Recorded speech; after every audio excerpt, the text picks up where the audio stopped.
तो कपिल सिब्बल का आप बयान सुन रहे थे। राहुल गांधी की ट्वीट पर बीजेपी लीडर शाहनवाज हुसैन का कहना है कि आपने बहुत देर कर दी, पार्टी से बड़ा मुल्क होता है। शाहनवाज हुसैन ने पाकिस्तानी वजीर फवाद चौधरी के बयान पर कहा कि उनके बयान को हिंदुस्तान अहमियत ही नहीं देता।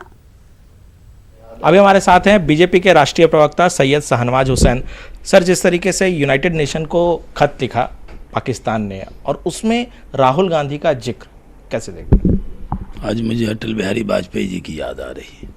एक वो विपक्ष के नेता थे कि जब यूएन में पाकिस्तान मामला ले गया था, नरसिम्हा राव जी प्रधानमंत्री थे, तो विपक्ष के नेता के तौर पर वो भारत के नेता बनकर गए थे। सलमान खुर्शीद डिप्टी लीडर बन के गए थे और पाकिस्तान के प्रोपेगेंडा को पूरी तरह से पार्लियामेंट यूएन के फ्लोर पर ध्वस्त कर दिया था। आज एक राहुल गांधी जी हैं जिनके बयानों को पाकिस्तान यूएन ले गया है और कह रहा है कि राहुल गांधी जी का वहाँ के बड़े नेता हैं विपक्ष के, वो कह रहे हैं कि ह्यूमन राइट का वायलेशन हो रहा है, लॉकडाउन है। जितने भी तर्क पाकिस्तान ने दिए हैं उसमें राहुल जी का भी जिक्र कर दिया है। तब राहुल जी अब दो ट्वीट कर रहे हैं, कह रहे हैं कि अभिन्न अंग है जम्मू कश्मीर और पाकिस्तान के वजह से वहाँ टेररिज्म है, जो कुछ है वो पाकिस्तान की वजह से। बहुत देर कर दी हजूर आते आते, काश ये बयान पहले दिया होता तो आज ये स्थिति नहीं होती कि पाकिस्तान हमारे विपक्ष के नेता का नाम उपयोग करे यूएन में। अटल बिहारी वाजपेयी जी से सीखिए। लेकिन देर आए दुरुस्त तो आए। बहुत देर कर दी, दुरुस्त नहीं। कई चीज़ें ऐसी होती जिसमें देर हो जाती है।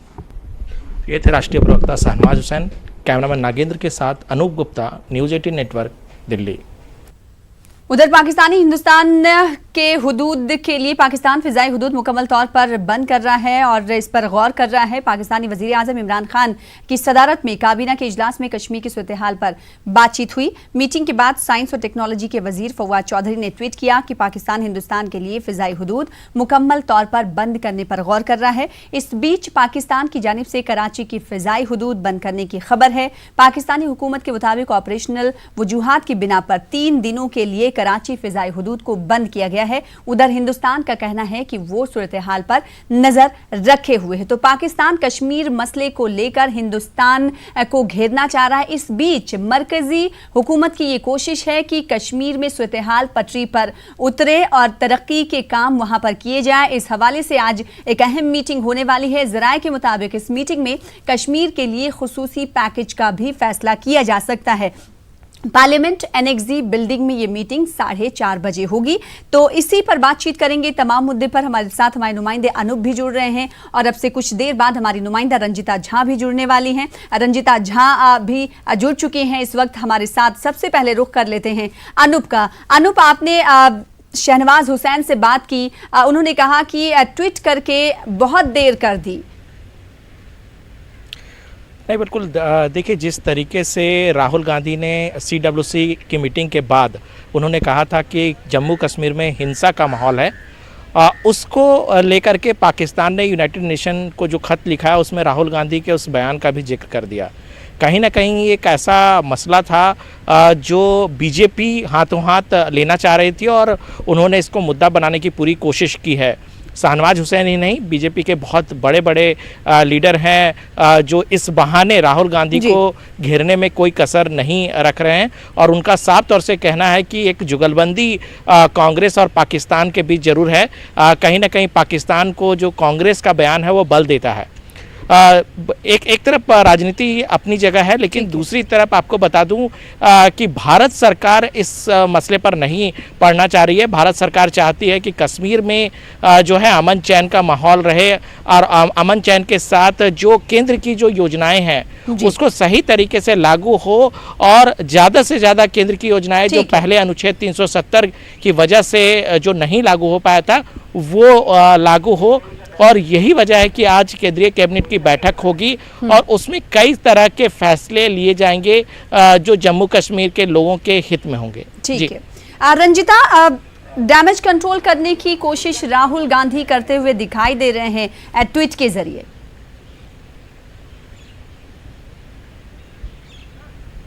जी बिल्कुल सना, देखिए डैमेज कंट्रोल और कहीं ना कहीं जो स्थिति उभर कर आई है, जिस तरह से अभी अनूप ने भी जिक्र किया कि जिस पाकिस्तान ने यूएन में जो रिपोर्ट दी है उसमें राहुल गांधी के नाम का जिक्र कर दिया है, तो पार्टी अब ये समझ नहीं पा रही है कि इस पूरे मामले को टैकल कैसे करे, क्योंकि दो तरफा हमला है। एक तरफ से पाकिस्तान इस्तेमाल कर रही है राहुल गांधी के नाम का, और दूसरी तरफ सरकार आक्रामक दिख रही है कि इस पूरे मामले पर जहां सरकार एक तरफ जम्मू कश्मीर को एक अलग ट्रैक पर लाने की कोशिश कर रही है 370 धारा हटाने के बाद, वहां लोगों के आम जनजीवन को सामान्य करने की कोशिश कर रही है, वहीं राहुल गांधी श्रीनगर पहुंचते हैं एक डेलीगेशन के साथ और वहां जाकर ये बयान देते हैं और वहां से लौटकर दिल्ली में कहते हैं कि वहां कश्मीर में लोगों को मारा जा रहा है।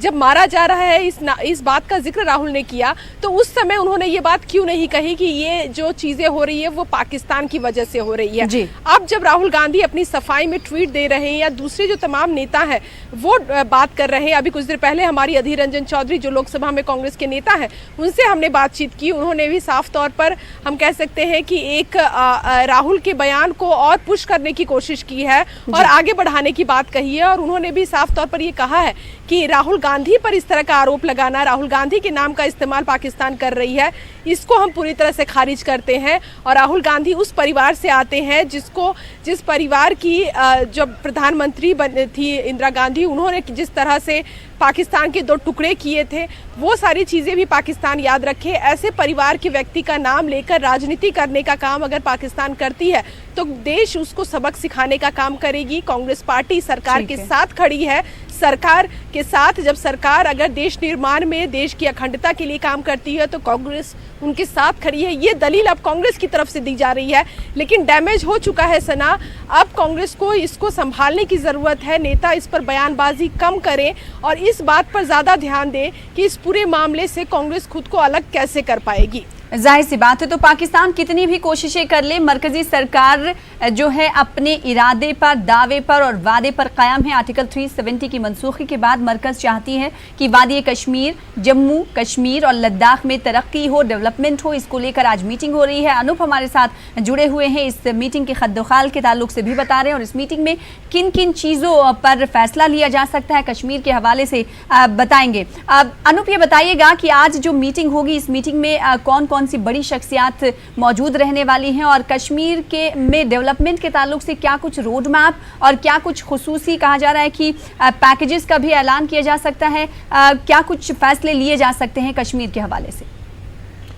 देखिए, प्रधानमंत्री नरेंद्र मोदी की अध्यक्षता में आज केंद्रीय कैबिनेट की बैठक होगी और कैबिनेट की बैठक से पहले सीसीएस की बैठक होगी और जिस तरीके से अनुच्छेद 370 खत्म करने के बाद जम्मू कश्मीर में जो हालात हैं और उसको लेकर केंद्र सरकार जिस तरह से सुरक्षा व्यवस्था वहाँ चाक चौबंद कर रखा है, उस पर आज कहीं ना कहीं फिर से चर्चा की जाएगी। उस पर असेसमेंट लिया जाएगा कि सुरक्षा व्यवस्था को और कितना पुख्ता किया जाए और किस तरीके से और सुरक्षा व्यवस्था को बढ़ाया जा सकता है। दूसरी तरफ सरकार दो स्तरों पर काम कर रही है, पहला सुरक्षा व्यवस्था और दूसरा वहाँ के लोगों को मुख्य धारा में कैसे शामिल कराया जा सके, उस पर काम किया जा रहा है। पिछले 4-5 दिनों से लगातार कई मंत्रालयों के जो अधिकारी हैं वो वहाँ डेरा डाले हुए हैं और वहाँ के लोगों से बातचीत कर रहे हैं, वहाँ के अधिकारियों से बातचीत कर रहे हैं और उनका उद्देश्य है कि जो केंद्र की योजनाएं हैं उसको किस तरीके से लागू कराया जा सके और केंद्र की योजनाओं से वहाँ के लोगों को कितना लाभ हो सके। जहाँ तक आज की केंद्रीय कैबिनेट की बात करें तो कई तरह के स्कीम हैं जिसको इम्प्लीमेंट कराना है अनुच्छेद 370 खत्म होने के बाद। पिछले 15 दिनों से केंद्रीय मंत्री रविशंकर प्रसाद लगातार कई मंत्रालयों के साथ बैठक कर रहे हैं और एक रूपरेखा तैयार की गई है। इसमें कितने पैसे की ज़रूरत पड़ेगी, किस तरीके से आगे जो केंद्रीय योजनाएं हैं उसका क्रियान्वयन हो, इन तमाम मसलों पर आज केंद्रीय कैबिनेट की बैठक में चर्चा की जाएगी और उसके बाद सूत्र बता रहे हैं कि एक बड़े पैकेज की घोषणा जम्मू कश्मीर और लद्दाख के विकास को लेकर के आज केंद्र सरकार कर सकती है। ठीक है। और कश्मीर मसले पर अगर बात की जाए पाकिस्तान की, तो वो लगातार बौखलाहट का शिकार होते हुए दिखाई दे रहा है, जिसका जिक्र हम बार बार ये कह रहे हैं कि राहुल गांधी का जिक्र, उसने यूएन सिक्योरिटी काउंसिल में खत लिखा, उसमें राहुल गांधी का जिक्र किया कि राहुल गांधी भी कह रहे हैं, जो कि हिंदुस्तान के एक लीडर हैं, उनकी जानिब से ये कहा गया है कि जम्मू कश्मीर में सब कुछ ठीक ठाक नहीं है, लोग वहाँ पर मर रहे हैं और इसी को लेकर बवाल खड़ा हो गया है। बीजेपी जो है इस मुद्दे को हाथों हाथ ले रही है। एक बार फिर से आपको ट्वीट वो दिखाने की कोशिश करेंगे जो कश्मीर मामले पर राहुल गांधी ने ट्वीट किया। आप दोनों हमारे साथ बने रहें। उन्होंने कहा है कि कई मामलों में मैं, यानी राहुल गांधी कह रहे हैं कि कई मामलों में मैं हुकूमत से मुत्तफिक नहीं हूं, लेकिन कश्मीर हिंदुस्तान का अंदरूनी मामला है। राहुल गांधी ने ट्वीट के जरिए सफाई पेश की। अब सवाल ये उठता है कि जब वो कह रहे हैं कि कश्मीर हिंदुस्तान का अंदरूनी मामला है, तो ये बात उन्होंने पहले क्यों नहीं कही? पाकिस्तान या दिगर मुल्क को कश्मीर मामले पर दखल देने की जरूरत नहीं है। उन्होंने साथ ही कहा कि कश्मीर में तशद्दुद के लिए सिर्फ और सिर्फ पाकिस्तान जिम्मेदार है। रंजिता, राहुल गांधी के नाम का इस्तेमाल पाकिस्तान धड़ल्ले से कर रहा है। यूएनसी में उसने खत लिखा जिसमें राहुल गांधी का जिक्र किया। ये बीजेपी के लिए एक बड़ा पॉलिटिकल मूव है।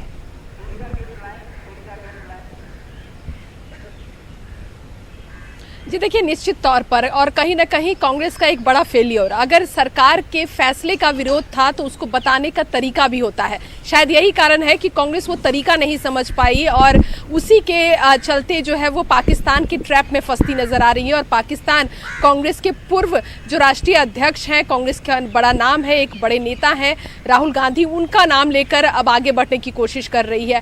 कांग्रेस की लड़ाई, कांग्रेस जो अब अपनी सफाई देती नजर आ रही है, चाहे हम राहुल गांधी की ट्वीट देखें, रणदीप सुरजेवाला जो कम्युनिकेशन विभाग के प्रमुख हैं उनके ट्वीट पर ध्यान दें, या कुछ देर पहले जो अधीर रंजन चौधरी ने अपने बयान में कहा है, सभी नेता एक सुर में एक ही बात कहते नजर आ रहे हैं कि पाकिस्तान जो साजिश कर रही है, खासकर राहुल गांधी का नाम लेकर, वो करना बंद कर दे। क्योंकि देश के लिए अगर सरकार कोई पॉलिसी लेकर आती है, सरकार कोई फैसला करती है देश की सुरक्षा के लिए, देश की अखंडता के लिए, तो कांग्रेस पार्टी सरकार के साथ है।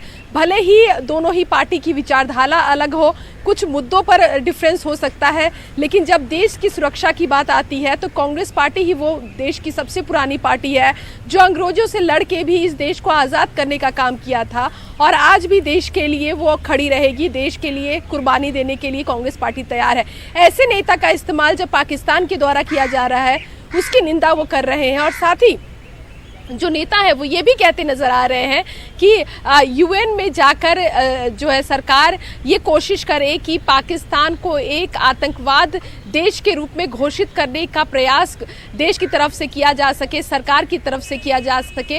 ये एक बात भी जो विपक्षी पार्टी है, कांग्रेस पार्टी के नेता हैं, वो भी कहते नजर आ रहे हैं। तो कहीं ना कहीं जो राजनीतिक ड्रामा चल रहा है इस पूरे मामले पर, सरकार की तरफ मूव करने की कोशिश है कांग्रेस की। एक अलग रणनीति के तहत कांग्रेस ये कोशिश कर रही है कि ये बात कहकर कि पाकिस्तान को एक आतंकवाद देश घोषित करने का प्रयास करे सरकार, ताकि इस पूरे मुद्दे में जो मुद्दा चल रहा है राहुल गांधी से नाम से लेकर पाकिस्तान और यूएन को पत्र लिखने तक, इसे कहीं ना कहीं ठंडा किया जा सके, इस मामले को कहीं ना कहीं दबाया जा सके। जी, और आज कैबिनेट मीटिंग होने वाली है और इस मीटिंग में अनूप ये बता रहे थे कि कई फैसले लिए जा सकते हैं सिक्योरिटी के हवाले से, सिक्योरिटी इंतजाम वहाँ पर कम किए जाएंगे या फिर मजीद बढ़ाए जाएंगे, इस हवाले से भी फैसला लिया जा सकता है। और मेन स्ट्रीम से कैसे जम्मू कश्मीर और लद्दाख के लोगों को जोड़ा जाए, इस पर भी फैसला लिया जा सकता है कैबिनेट मीट में।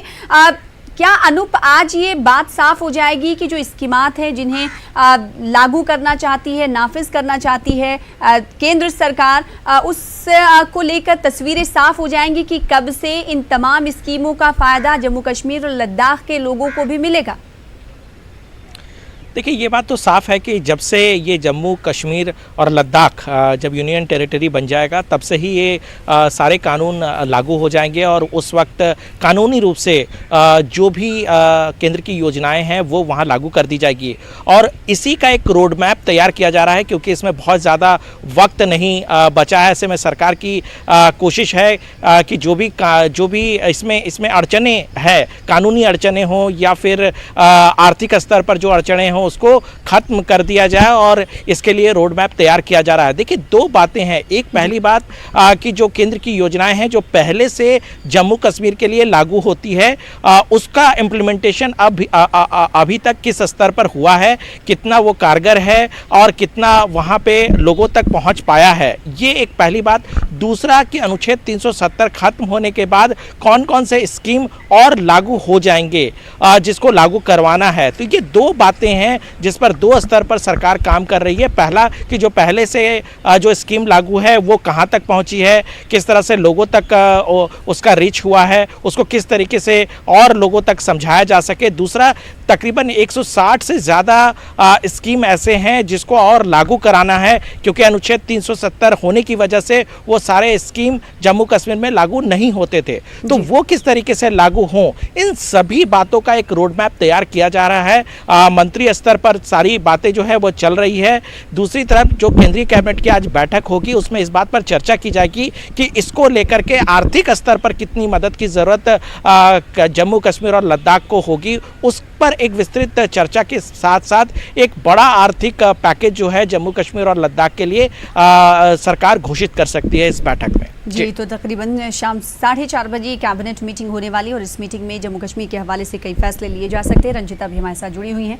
रंजिता, आर्टिकल 370 की जब मनसूखी की गई, इसे खत्म किया गया, उसके बाद से हम देख रहे हैं कि कांग्रेस के जो बड़े लीडर हैं, दिग्गज नेता हैं, वो कभी एक मत होते हुए नजर नहीं आए, यानी उनका कोई एक स्टैंड नहीं था। जितने मुंह उतनी बातें, ये कमजोरी है कांग्रेस की। कांग्रेस को ये समझना चाहिए और इस कमजोरी को पकड़कर उसे दुरुस्त करने की भी जरूरत है।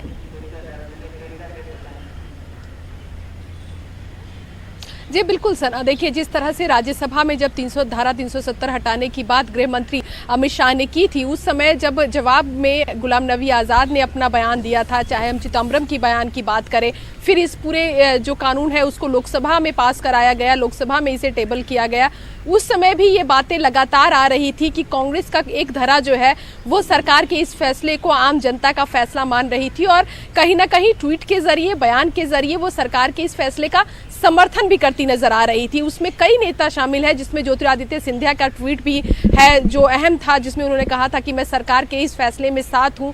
दीपेंद्र हुड्डा जो पूर्व सांसद है, उनका ट्वीट इस पूरे मामले पर आया।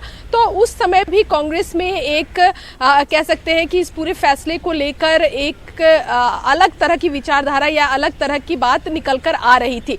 कांग्रेस के साथ सबसे बड़ी परेशानी यही है सना कि कांग्रेस बयान पहले देती है, सोचती बाद में है, बैठ के बाद में करती है। राज्यसभा में जब पेश किया गया, गुलाम नबी आज़ाद ने एक स्टैंड रख दिया कि यही कांग्रेस पार्टी की पार्टी लाइन है और उसी के पीछे कांग्रेस पार्टी चलती नजर आई। जब इस पूरे मामले को हुए 3 से 4 दिन हो गए, जब सारी चीजें निकल गई, तब कांग्रेस ने आनन फानन में वर्किंग कमेटी की बैठक बुलाई। तब तक इतनी देर हो चुकी थी कि कांग्रेस की वर्किंग कमेटी में भी पार्टी ने यही लाइन लिया। हालांकि थोड़ा सॉफ्ट करने की कोशिश कांग्रेस की तरफ से जरूर की गई कि इसको इम्प्लीमेंट करना, कहीं ना कहीं जो इम्प्लीमेंट करने का तरीका है वो गलत है, इस तरह से इस बात को रखा गया। तब तक ये चीज़ सरकार की तरफ से और जो मीडिया में ये चीज़ें साफ हो गई थी कि कांग्रेस धारा 370 के हटने के विरोध में खड़ी है। तो ये पहले हम कह सकते हैं कांग्रेस की पहली गलती जो धारा 370 पर रही वो यही कि फैसला लेने में कांग्रेस देरी कर गई, लाइन तय करने में कांग्रेस देरी कर गई। और वही बात, उसी बात को लेकर अब बात इतनी आगे बढ़ी है कि जब राहुल गांधी एक प्रतिनिधिमंडल लेकर श्रीनगर पहुंचते हैं और उन्हें बेरंग वापस लौटना पड़ता है, उसके बाद राहुल गांधी जो बयान देते हैं कि कश्मीर की हालत ठीक नहीं है, श्रीनगर में आज भी वही हालात बने हुए हैं, लोगों को मारा जा रहा है, और इस तरह के बचकाना बयान का इस्तेमाल पाकिस्तान ने अपने फायदे के लिए किया है। कांग्रेस को समझने की जरूरत होगी सना, खासकर कांग्रेस में जब नेता बयान देते हैं तो ये समझना होगा कि कांग्रेस पार्टी एक पार्टी लाइन तय करे, उसके बाद नेता बयान दे। यहाँ बयान पहले आता है, पार्टी लाइन बाद में तय होता है। तो बहुत चीजें कांग्रेस को अभी सीखना होगा, सरकार से भी बहुत चीजें सीखने की जरूरत है। आम जनता की क्या भावना है वो कांग्रेस पार्टी को समझना होगा, क्योंकि समय के साथ पार्टी को बदलना पड़ेगा। अगर नहीं बदले तो इसी तरह की अड़चने पार्टी के सामने आती रहेगी और पार्टी जो है वो बचाव मुद्रा में रहेगी। जाहिर सी बात है रंजिता, आप कांग्रेस की सरगर्मियों को कवर करती हैं, जाहिर सी बात है आपने उनसे ये सवाल किया होगा कि आखिर कांग्रेस का एक मजमूई तौर पर एक बयान क्यों नहीं होता है किसी भी मुद्दे को लेकर, स्टैंड को लेकर। क्या इस हवाले से आपने उनसे सवाल किया तो क्या जवाब मिला?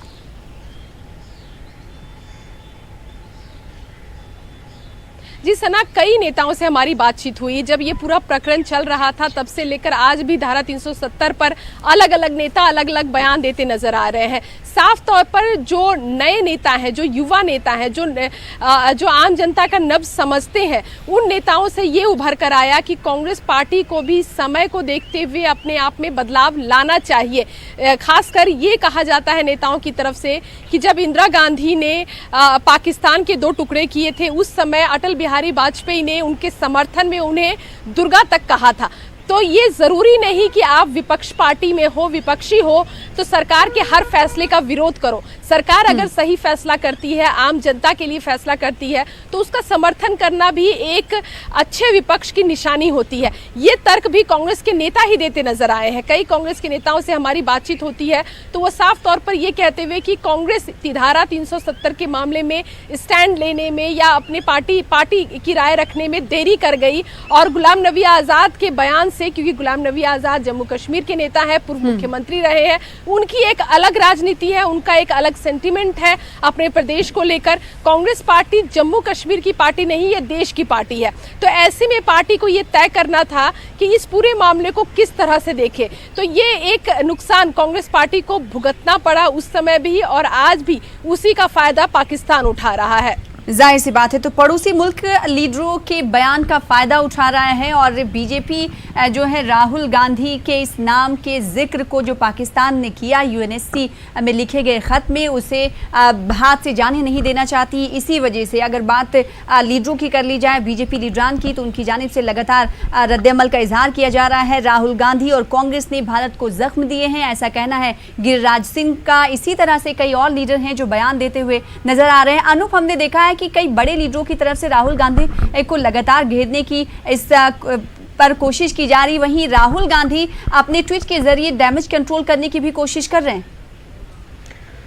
देखिए, एक बात समझनी होगी कि कांग्रेस का अगर हम पूरा राजनीतिक इतिहास देखें तो कई मरतबा कांग्रेस की तरफ से बड़ी गलतियां की जाती है, लेकिन सबसे बड़ी विडंबना है कि कांग्रेस उस गलती को जल्दी सुधार करने की कोशिश में नहीं लगती है। और आपको याद होगा कि जब 1984 में दंगे हुए थे, उसको लेकर किस तरीके से उस समय विपक्षी पार्टियां और बीजेपी ने उसे बड़ा मुद्दा बनाया था, और बाद में बहुत दिनों के बाद जाकर मनमोहन सिंह को माफ़ी मांगनी पड़ी थी। तो कहीं ना कहीं अगर कुछ गलतियां हुई है तो उसमें सुधार करने में कोई दिक्कत नहीं होनी चाहिए। कांग्रेस बहुत बड़ी पार्टी है। अगर आर्टिकल 370 उस समय जवाहरलाल नेहरू की मजबूरी थी, तो बाद में परिस्थितियों को समझते हुए इस मसले पर कांग्रेस को स्टैंड अपना चेंज करना चाहिए था। लेकिन सबसे बड़ी बात है कि कांग्रेस ने उस गलती को लेकर के कभी भी अपने स्टैंड में किसी तरह का बदलाव नहीं किया, और इसी का परिणाम है कांग्रेस की गलती सिर्फ ये है कि धारा 370 आर्टिकल 370 को हटाए जाने के बाद वो सीधे सरकार के साथ खड़ा नहीं रहना चाहती थी। दूसरी बात, उन्हें ये नहीं समझ में आ रहा था कि जम्मू कश्मीर एक ऐसा संवेदनशील मसला है कि उस पर अगर सरकार का विरोध अगर किया जाता है तो फिर ये सरकार का विरोध नहीं, ये देश का विरोध हो जाएगा, और इसका सीधा जो है वो पड़ोसी देश पाकिस्तान उसका सीधा फायदा उठा सकती है। और यही इस मसले पर हुआ भी। शुरुआत से लेकर जब से आर्टिकल 370 खत्म किया गया, तब से कहीं ना कहीं कांग्रेस सेल्फ गोल करती हुई नजर आ रही है। कभी राहुल गांधी कुछ बयान देते हैं, कभी गुलाम नबी आज़ाद, अधीर रंजन चौधरी का बयान आता है, तो राहुल गांधी एक पूरा डेलीगेशन लेकर जम्मू कश्मीर चले जाते हैं। ये सारे मसले पर कहीं ना कहीं वो ये